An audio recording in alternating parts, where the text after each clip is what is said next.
Et au retour de l'FC pour la dernière et bien sûr la troisième partie avec notre invité maître Jim Michel Gabriel que nous n'avons pas beaucoup entendu dans la deuxième partie, mais cette fois nous allons l'entendre sur l'affaire que vous savez. Nos éditorialistes Saïd Hafizi tout d'abord et puis M. Sami Mochtabi. La question de l'FC, la CAF a-t-elle eu raison? Justement, elle vient de sanctionner la Tunisie et le Maroc. Vous n'hésitez pas. Nos réseaux sociaux, vous êtes nombreux à intervenir. Et puis, fc@africa24tv.com. Le football international avec la Ligue des Champions et la vidéo de la honte. C'est pour le foot international, bien sûr.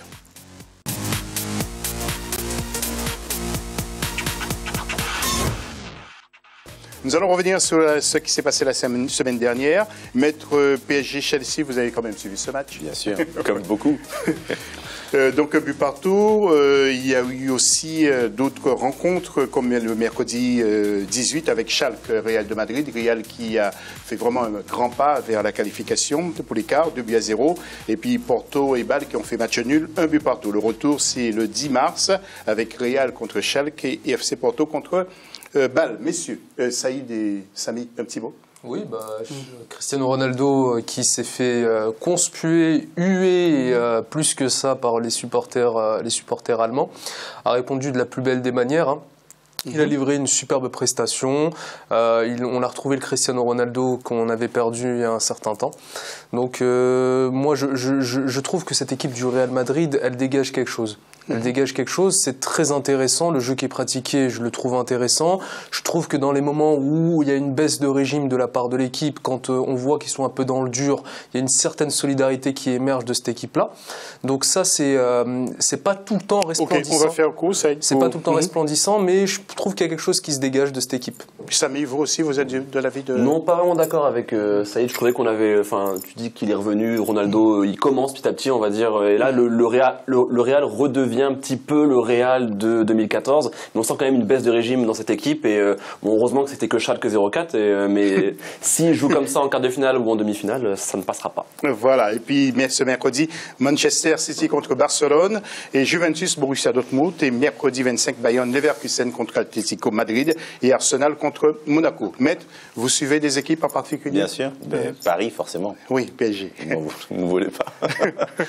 Vous êtes souvent au parc, Maître? Non, malheureusement non, parce que malheureusement mon emploi du temps ne me le permet pas toujours et m'engager et pas venir, c'est toujours délicat. Vous voyez, quand j'ai des audiences qui durent, puis voilà. Oui. Donc, et pour ne rien vous cacher, je suis le foot, mais je suis basketteur. Donc et j'ai entraînement parfois, très souvent, le soir de Ligue des Champions. Comme Samy et moi-même, nous sommes basketteurs aussi. Voilà. Mais on va faire une petite équipe. Ça serait sympa, Maître. Alors, Maître, il y a cette vidéo qui vous a choqué. Nous allons d'abord passer cette vidéo et après nous allons commenter avec vous. C'est ce franco-mauritanien qui allait prendre son métro à la sortie du boulot. Et puis, donc, il s'est fait interdire justement de rentrer dans la rame à cause des supporters anglais de Chelsea, précisément, des Colosses, parce que celui qui était en tête, on va le voir d'ailleurs sur les images dès que vous voulez, on envoie les images et puis nous allons donc pouvoir apprécier ce qui s'est passé. Voilà, il se fait bousculer une première fois. Et puis les supporters anglais qui chantent. Ouais, nous sommes racistes et nous aimons ça. C'est de la folie. Alors, Maître, première chose, comment avez-vous été contacté? Quelle a été votre réaction lorsque vous avez vu ça? Alors, en fait, Suleiman m'a contacté par l'intermédiaire d'un de ses amis qui lui a dit effectivement, parce qu'effectivement, lui, mardi soir, quand il essayait de rentrer chez lui, c'est très parlant, hein, c'est très agressif, vous voyez. Et puis, pour juste faire une petite parenthèse, Suleiman, il est plus grand que moi. Moi, je fais 1m85. On va voir sa photo aussi en même temps. Et vous vous rendez compte que n'importe qui, en fait, s'il n'avait pas son gabarit, serait tombé sur la violence de l'impact. Et lui, il est resté digne comme ça. Et ça, c'est quelque chose à noter, parce qu'il aurait pu avoir une réaction complètement disproportionnée et ça aurait pu mal finir. Mais je pense que c'est son éducation. Et puis, il a pensé tout simplement à sa famille, parce que c'est un père de famille, 3 enfants, et à sa femme.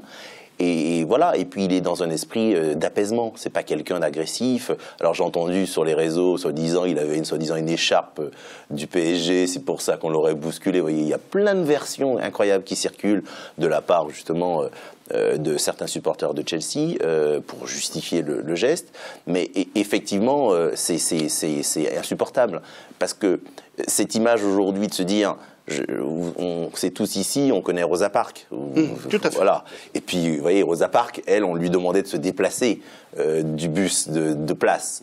Là, mon client, il n'a même pas eu le temps de rentrer quelque part, entre guillemets, dans le bus. Donc, nous avons peu de temps, maître. Qu'allez-vous faire? Alors, ce que a fait déjà mon client avant même de me contacter, parce qu'effectivement, il a porté plainte. Donc, alors dans l'émotion, il a porté plainte contre tout le monde, c'est-à-dire dans tous les acteurs, c'est-à-dire aussi bien le PSG que Chelsea et que contre X. Non, alors l'UEFA, il l'a pas fait, pour être précis. En revanche, j'ai eu une discussion moi déjà avec Jean-Claude Blanc pour effectivement. On ne pourra pas prospérer sur le PSG parce que de toutes les façons, ils peuvent être mis hors de cause et ce n'est pas le cas. Parce que tout simplement, les faits se passent au sein du métro, donc, et pas dans l'enceinte du stade, et ni aux alentours. La loi est assez précise par rapport à ça. En revanche, effectivement, la plainte contre X qu'il a déposée, le parquet a déjà ouvert une enquête. Donc là-dessus, on peut espérer que déjà, il y a certaines personnes identifiées. Alors après, elles vont se présenter d'elles-mêmes lorsqu'ils seront à trait en justice. Le Premier ministre anglais, vous l'avez dû l'entendre, a dit qu'il en faisait une question personnelle, donc les services de police justement de l'Angleterre allaient être en collaboration avec ceux de France. Donc on peut espérer rapidement de pouvoir identifier tout le monde. Alors on a déjà identifié 3 personnes, comme vous avez pu l'entendre. Après, il y en a d'autres. Donc en tout cas, il y en a un qui avait déjà fait son mea culpa, dont on n'y croit pas une seconde, compte tenu de ses antécédents. Mais voilà. En revanche, moi, j'avais dit très rapidement qu'on attendait des réponses de Chelsea qui n'ont pas été apportées tout de suite. Je tiens à préciser aujourd'hui qu'on a reçu un courrier officiel, j'ai reçu un courrier officiel que j'ai transmis à mon client qui est arrivé vendredi soir, tard dans la nuit, vers 20h30, pour dire effectivement que Chelsea s'excusait officiellement de la situation, parce que pour le moment, on avait eu... Mais lui, maître, excusez-moi de vous interrompre, lui, il demande une condamnation stricte. Alors, il demande pas, en fait. La prison... Mais aussi peut-être aussi des... C'est pas tout à fait ça qu'il demande. Ouais. Lui, il demande que justice soit faite. Vous voyez, c'est pas aujourd'hui... mon client n'est pas dans un schéma aujourd'hui à vouloir faire condamner. Il dit juste, voilà, il y a quand même des lois en France qui disent justement qu'une injure raciale et une agression raciale doit être punie parce que c'est dans le code pénal. Le pouvoir judiciaire a bougé en France? Oui, bien sûr, puisque je vous dis, le parquet est complètement saisi de ça. Donc là-dessus, voilà. Il n'attend pas autre chose aujourd'hui que... qu'on aille au bout justement de la logique judiciaire. Voilà. Après, à l'heure où je vous parle, il est extrêmement choqué et qu'il est même en arrêt, donc je vous le dis, donc parce que je crois que on se rend pas compte aujourd'hui qu'une agression comme ça vis-à-vis de sa famille, parce que ses enfants sont encore jeunes, ils peuvent pas vraiment comprendre, ils comprendront par la suite, mais c'est quelque chose comme il dit très justement. Moi, j'ai toujours vécu avec le racisme, c'est-à-dire qu'il le dit. Je n'ai pas de haine avec les Blancs, comme il dit, je travaille avec des Blancs, c'est mes amis blancs, etc. Mais il a été confronté, comme beaucoup, moi-même qui suis d'origine antillaise, mère noire, père blanc, j'ai été confronté au racisme. La réalité, c'est que lui, il dit, mais je ne l'ai jamais été de façon aussi violente et de façon où je puisse justement en témoigner. Et c'est là-dessus qu'il faut qu'on travaille. Et ça fait peur. Alors, maître, justement, profitons pour en parler. Les gens basanés qui sont... Permettez-moi le terme, qui sont confrontés à ce genre de problème. Ça peut être aussi Saïd, ça peut être Samy. Et moi. Et vous-même, et moi-même, c'est encore pire. Qu'est-ce qu'il faut faire? Alors, je crois aujourd'hui qu'il ne faut pas qu'on ait un réflexe justement d'agression. Je pense qu'il faut... Au contraire, un réflexe de solidarité. C'est-à-dire que moi, j'étais un petit peu surpris d'ailleurs que le quai n'ait pas beaucoup bougé quand ils ont vu ça. D'ailleurs, jusqu'à présent, je n'ai aucune information de la part de la RATP parce que c'est quand même aussi leur responsabilité. En plus, il y avait des agents présents sur le quai. Silence radio. Soit. Et c'est d'autant plus surprenant, c'est que quand, depuis ces derniers mois, ces dernières semaines, on prône le vivre ensemble et qu'il y a eu un tel mouvement en janvier, justement, de solidarité, tout le monde dans les rues, et que on se dit qu'un mois plus tard, manifestement, c'est pas toujours, c'est un peu en contradiction. Soit, on va pas aujourd'hui faire des procès d'intention, en revanche, c'est assez surprenant. Moi, ce que je dis, c'est que il n'est pas question non plus de faire un communautarisme de gens basanés, c'est pas ça l'idée. Moi, je pense qu'il faut aussi que nous, on se dise que travaillons nous-mêmes solidairement, parce que je pense que c'est ça aussi, hein, tous ensemble, se dire que on est dans une émission sportive, donc j'allais dire les joueurs typés qui s'organisent aussi avec justement des porte-paroles qui pourraient justement représenter leur communauté aussi. C'est pas du communautarisme, mais c'est juste dire que on aurait des porte-paroles justement qui, avec un discours apaisé, pourrait dire, voilà, moi, je représente peut-être le Gabon, je représente, on en parlait tout à l'heure, je fais peut-être défendre mes intérêts parce que la preuve, c'est que Souleymane, aujourd'hui, il s'est dit, tiens, pourquoi je ne prendrais pas quelqu'un, justement, un petit peu qui serait proche de mes valeurs, justement, pour me représenter. Et c'est pour ça qu'on travaille là-dessus. Je pense aussi que les associations aujourd'hui ont un rôle à jouer. Les associations, de façon positive. Montrer toujours le positif, parce que Souleymane a un vrai rôle positif et un vrai message de paix qu'il dit derrière. Ok. Maître, il ne nous reste pas beaucoup de temps. J'aimerais donner la parole à Saïd rapidement et Samy.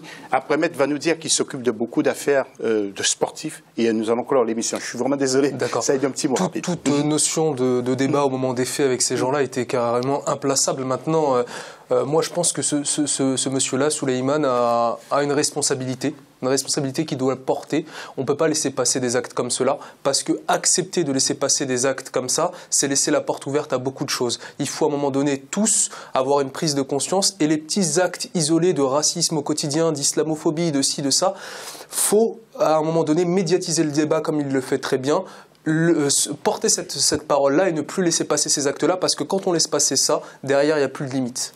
Ça a mis un petit mot? Oui, une profonde honte. On est quand même en 2015. Des gens sont morts pour à cause de ce genre de situation. Enfin, il y a quand même des gens qui sont battus pour des droits. Moi, ce qui me choque aussi, c'est le manque de réaction. Les gens sur le quai, comme des mollusques, à ne pas bouger. Donc oui, c'est quand même triste. On prenait l'union, ça a vite disparu. Donc non, il faut qu'il reste sur la scène. Et je trouve que c'est un très beau combat. Et il ne faut pas lâcher l'affaire. Et il faut que justice soit faite. Maître Michel Gabriel, vous êtes très connu sur la place. Hein. Vous vous occupez de beaucoup de sportifs. Je ne sais pas si je suis connu, mais en tout cas, j'essaie de faire mon travail. Voilà. Et en tout cas, de les représenter au mieux. Et c'est vrai que j'ai l'occasion des gens qui me font confiance. D'ailleurs, Grégory Boger, qui est champion du monde, il m'a fait confiance à l'époque de son no-show, d'ailleurs. Et bon, voilà, j'essaie de faire au mieux pour nous, aussi bien des Africains, effectivement, parce que je pense que les Afro, on va dire, caribéens, parce que voilà, ils doivent aujourd'hui se faire représenter par des gens qui ont les mêmes valeurs qu'eux. Et c'est ma philosophie. Non pas que, et à compétence égale. C'est-à-dire que je ne suis pas en train de dire que parce qu'on aurait une couleur, qu'on doit forcément représenter des sportifs de couleur, mais je dis juste que maintenant, il faut aussi que les sportifs fassent confiance justement à la personne qui est à leur côté, qui prône les mêmes valeurs. Vous irez en Angleterre bientôt, à Londres? Je sais, c'est pas prévu. En tout cas, je sais que j'ai un client qui y sera, un ancien de Chelsea, je voyais de qui je parle, qui a joué après à Tottenham, voilà. Et du coup, il était question qu'on y aille ensemble avant. Je sais pas si je serais le bienvenu à Chelsea tout seul. Okay. Mettons un dernier mot sur Souleymane, parce que nous avons peu de temps. Bien sûr. Moralement, ça va pas du tout.